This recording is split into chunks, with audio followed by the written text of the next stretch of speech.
Қайырлы күн достар. Бүгін біз осындай өте дәмді, өте тойымды, қысқа арналған салат жасаймыз. Жасалуы өте оңай. Бізге қажетті заттар. Ең бірінші бізге таразы қажет болады.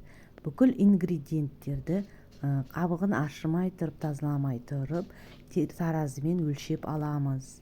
Рецепттің қанша килограмм қажет екендігі описанияда жазылған. Тәтті бұрышымызды тазалап, жуып, осылай соломкалап турауға болады. Немесе өзіңіздің қалауыңыз бойынша турайсыз. Тәтті бұрыштың бәрін турап аламыз. Ең бірінші дайындап, ингредиенттерімізді дайындап аламыз. Пиязымызды да сыртын тазалап, осылай жартыға бөліп, осылай турауға болады. Немесе дөмәләк қылып турауға болады. Достар, менің каналым ұнаса, рецепттерім ұнаса, лайк басып, тіркелуді ұмытпайық. Қазақша каналдарды қолдап, дамуына үлес қосайық. Келесі сәбізімізді алып, тазалап, сыртын ашып, осындай сәбізге арналған теркадан өткізіп алуға болады. Немесе қарапайым теркадан өткізіп алуға да болады. Қолымызға абай болайық, кесіп алмайық.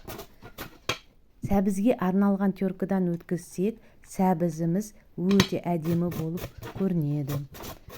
Келесі қызанақтарымызды тазартып, блендердан өткіземіз. Немесе мясорубка болса, мясорубкадан өткізуге болады. Мен блендерді қолдандым. Блендерден өткізіп, 3 килограмм қызанағымызды өткізіп аламыз. Дайындап, бүкіл ингредиенттерді дайындаймыз осылай.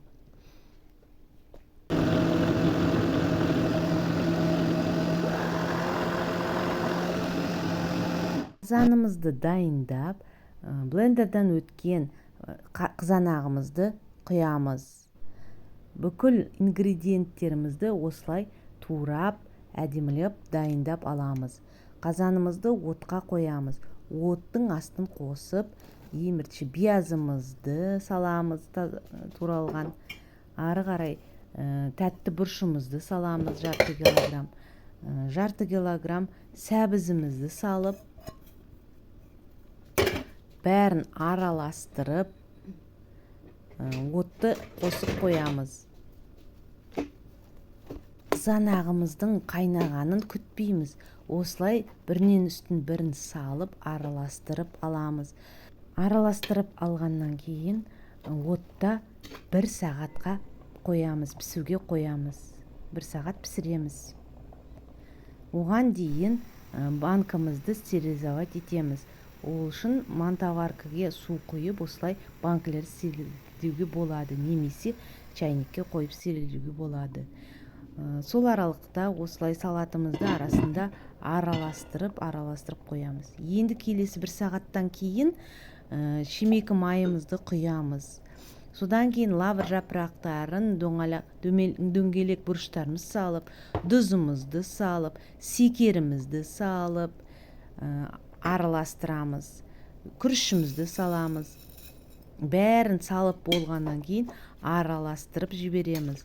Араластырып болғаннан кейін үстіне 2 шай қасық уксусымызды құямыз.